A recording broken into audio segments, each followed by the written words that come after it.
FightWrite podcast, a writer's resource for writing action, violence, and fight scenes. I am your host, Carla Hoke. If you are new to the podcast, welcome. Also, check out my eponymous blog at FightWrite.net and be sure to look at my book, FightWrite: How to Write Believable Fight Scenes, out now with Writer's Digest. You can buy it at all major booksellers in store and online, and it's available, of course, in ebook form as well. If you would like a signed copy, reach out to me through the contact form at FightWrite.net, and I'll talk to you about how to get that done. The book is full of information on psychology and biology and statistics. It's not just about hand-to-hand combat. It will tell you statistics on violence and how women kill versus men. There's lots of cool little factoids in there, including how much wood you actually need to cut to burn a body. It's also got a little bit of trivia at the end of each chapter. I call it an extra punch, and one of those bits of trivia is about a writer who might have actually gotten away with murder if he hadn't included the details of it in his book. True story. Good grief.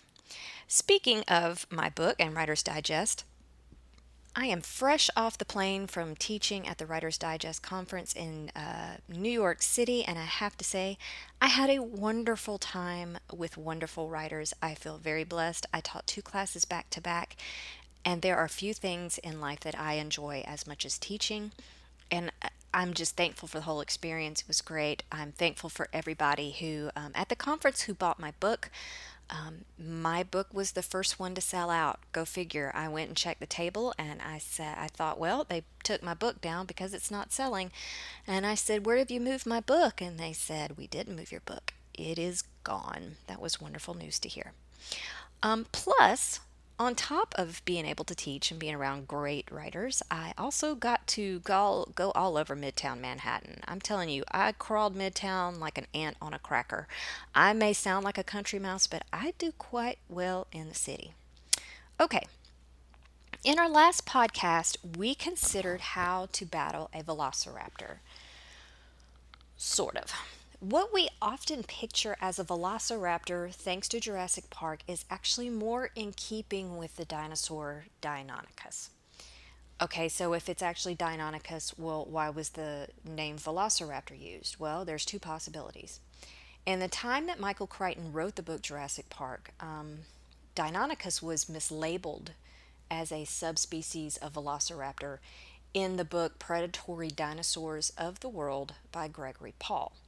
At the end of the Jurassic Park book, Michael Crichton credits Paul as an inspiration. So it stands to reason that Crichton simply didn't have great reference material. Remember, there was no internet then. If you wanted to know stuff, you had to go to these big buildings that had lots of books in them. They called them libraries. And the book Predatory Dinosaurs of the World may have been considered a reference book, and you cannot, I repeat, you cannot remove a reference book from the library under any circumstances.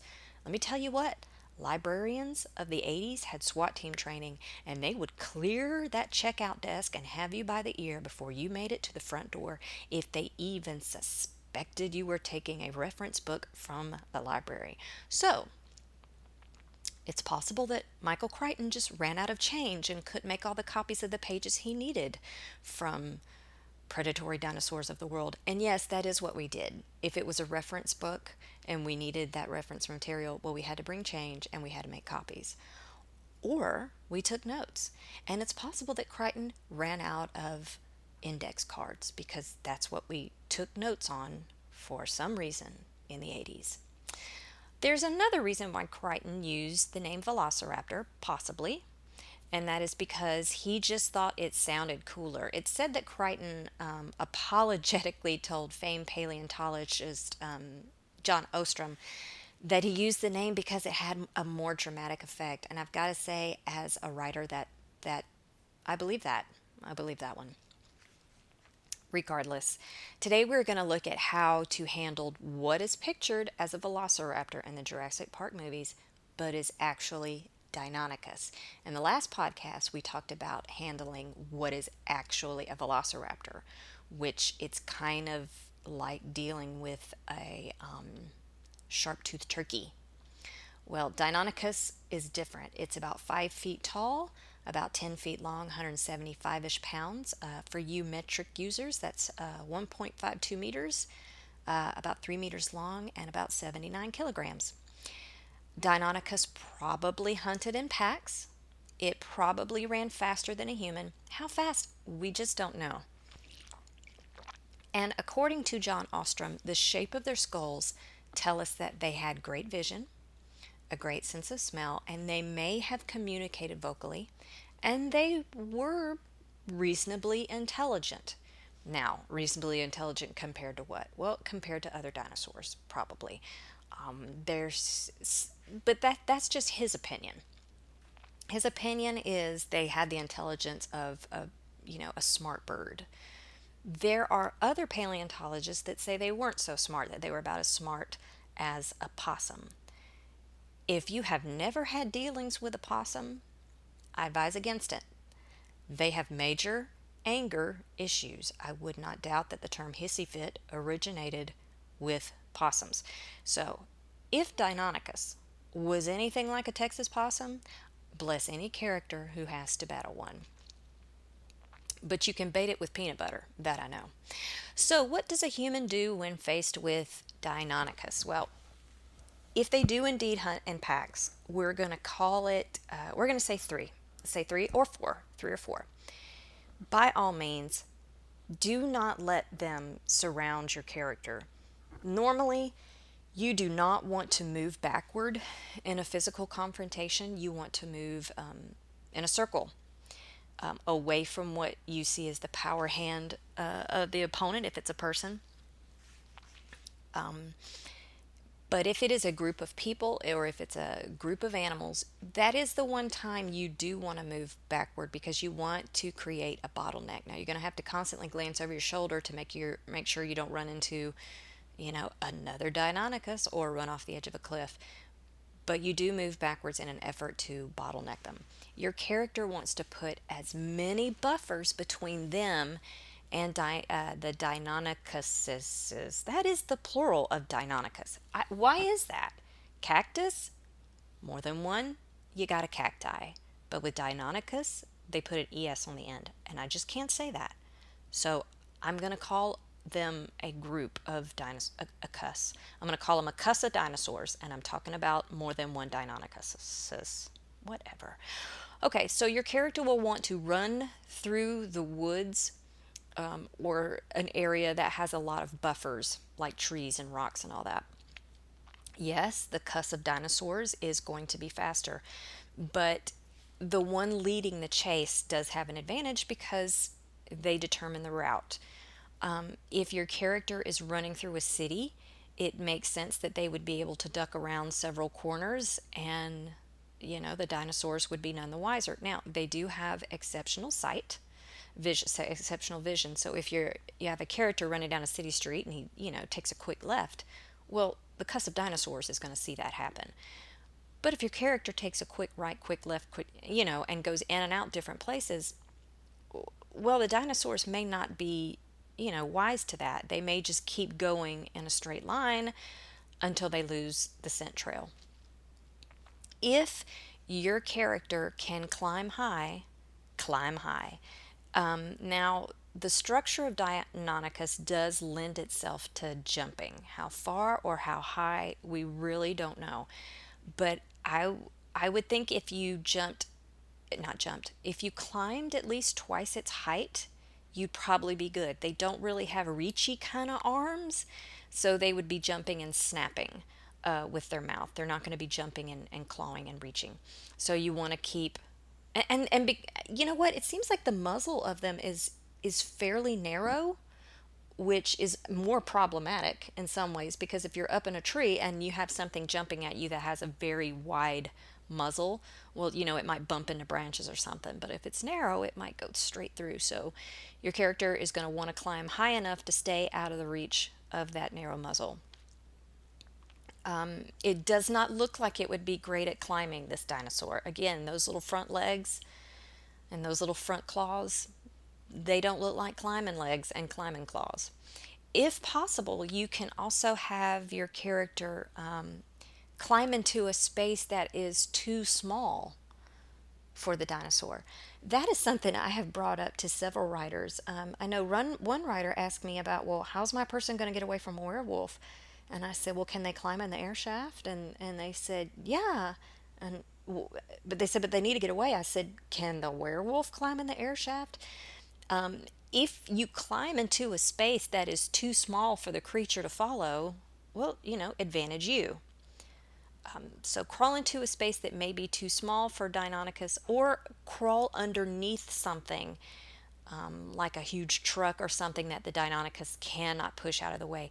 They're not made for crawling, so they can't really stoop down and they can't reach very far. So if you get under something, well, advantage you. If you put a hardy door between your character and the Deinonychus, they're probably good too. Their little hands, again, they're not great with doorknobs because, well, for one, I don't know that the Deinonychus knows what a doorknob is. Two, its hands, it doesn't have, I don't think the wrist really has rotating bones. So it doesn't lend itself to open doors, although my cat's wrists don't really have rotating bones, and I'd be dipped if she can open every door in this house. You can also have your character go into water, get out in deep water. The Deinonychus is not known as the Michael Phelps of the Cretaceous. I'm hungry. Cretaceous era. So you don't have to worry about the sucker swimming after you. Now your character is going to have to worry about what's in the water, but one thing at a time. You can also have your character head for higher food chain predators. Perhaps you could maybe add that in a storyline, that maybe the predator had more interest than Deinonychus than the wormy little human leading the chase. Weapons against Deinonychus. Knives, I'm going to say no. My guess is that if you are close enough to use a knife, you're probably a goner. Because I don't know what kind of hide they're dealing with either. Apparently people have killed bears with knives. I've not seen pictures of anybody who's killed a bear with a knife, but I also know what kind of hide you're dealing with that you can actually stab into. I don't know if the hide of Deinonychus is more, akin to a bear, or if it's more like an alligator. Alligators have tough hides. I don't know that you can easily stab through them. It takes quite a bit just to shoot into them. So knives, I'm gonna say no on that one. Also, the tail of the Deinonychus, the structure of it doesn't look like it used it for, to sweep right and left. It looks like more it's a counterbalance. So I don't think you really have to worry about it whipping its tail around in any fashion. Now, if it turns, its tails definitely is going to follow, but it looks like it's more of a counterbalance situation than something it used in defense. Bow and arrow. Again, I don't know what kind of hide Deinonychus had, so I can't suggest how hardy a bow you would need. Native Americans brought down buffalo with hand-strung bows. So there is that to consider. If you consider that the Deinonychus would have a thick hide like a buffalo, well, then a handmade bow will bring it down. I would aim for whatever I could aim for. Yes, there's probably optimal targets, but I'm not sure what the situation would be that your character could aim well. Their bodies head on don't look to be very wide. From the side, I mean, obviously you have more room to aim, but if it's running straight at you, it doesn't look like you have much room for error there. So I would say just aim for whatever you can aim at. If the belly is easiest to hit, if the chest is easiest to hit, it never hurts to aim at the face. You may not hit the face because the head is small, but anything that flies at a creature's face and they realize it's flying at their face, they will turn their face or they will at least close their eyes to protect themselves. But again, I say aim for what seems the easiest hit. If you have a gun, use it. More bullets, the better. If you have a heap of bullets, use them all the bullets. Again, aim for what you can hit. The head and the chest are probably great targets. Flare guns in Jurassic Park, they were used to distract the T Rex, and I'm talking about the very first movie. And I think the assumption was that the vision of T Rex was based on movement. And so when it saw the flare, its eyes followed the flare and it didn't pay attention to the humans that were standing relatively still. That's not really the case with Deinonychus. Again, the ocular cavities in the skull were pretty sizable, and the assumption is that the vision was fairly keen. So I'm not sure that shooting a flare gun off will make it not pay attention to you, the human. Also, we don't know, well, we just don't know what their vision was. It cracks me up when people make definitive statements about dinosaurs, such as, oh, they looked exactly like this. No, we don't know. All we know is the bones we have. But I think if you shot a flare gun at the face of Deinonychus, instinctually it would turn its head away, or at least close its eyes, or you might burn it. You never know. It is possible that Deinonychus had feathers. I can't figure out how they know that, but it had something to do with the skeletal structure. And I gotta say, I don't know how flammable feathers are. Fur, yes. Scales, not so much. Feathers, I just don't know. I don't think they're as flammable as fur, that I know. So if your Deinonychus is feather covered, well, you need to research, how it would react to a flare gun. If I had to choose one weapon, it would be grenades because they are lighter than a big gun and they do a heap more damage. Now, again, I could carry a massive gun with a whole belt, of shells and everything, but that's going to put a lot of weight on me, and I'm not necessarily a hardy person to be carrying a lot of stuff. So, if I'm going to have to carry 20, 15, 20 pounds of ammo, I'd rather it be 15, 20 pounds of grenades. I could just chunk one after the other. I think a flamethrower would definitely keep them at bay as well until help arrives for you, but you're going to run out of gas at some point. If you are out in the open against a Deinonychus and let's say your character's just out in a clearing and they've got no weapons or no buffers, I think that's a Jesus take the wheel moment. Honestly, I don't know. I don't know what else to say. That's all there is to that. I hope we got that all straightened out. How much time do I have left? How do I always do this? I always say it's just going to be 15 minutes, and here I am at 18 minutes. Okay, well, I hope that we got all this straightened out. I was wondering if I could address T Rex, but I don't have that much time. Okay, what did we learn today? We learned that Deinonychus probably hunts in packs. We learned that it's probably pretty speedy. Let's assume it has great sight, it has a great sense of smell, and it's probably as smart as a smart bird. Okay, if it's in a pack, you need to run backwards to get it to bottleneck. If you can possibly climb twice its height, that would be great. If you cut and turn a lot around buffers, it may lose sight of you and keep going in a straight trajectory, but it's going to lose your scent at some point and it's probably going to turn back. I wouldn't use a knife against it. Bow and arrow, possibly. It all depends on how you write the hide of it. If it were me, I'd have some grenades. I am a fan of grenades. I'll just go ahead and put that out in the universe. If you put me as a character in your book, anything like me as a character in your book, I would like the magical power to snap my fingers and a grenade appear in the palm of my hand. Preferably the Super Mario kind that's kind of wind up and have the legs. Why? I mean, come on. Have you seen those grenades? They're basically adorable. Folks, don't forget about my book, Fight Right, How to Write Believable Fight Scenes. You can get it all over. Hop by my blog at FightWrite.net. Go to the index. There's a ton of resources there for you. And as you're listening to this podcast, I assume you know, hey, Fight Right has a podcast. Check out Right Around the Corner on Etsy for cool writer stuff. I'm on the Instagram and the Twitter too, just so you know. Look up Carla Hoch, CarlaHoch, or just look for hashtag Fight Right. That's it for this episode of the Fight Right podcast. As usual, I think we've done a lot of good here today. Until the next round, get blood on your pages.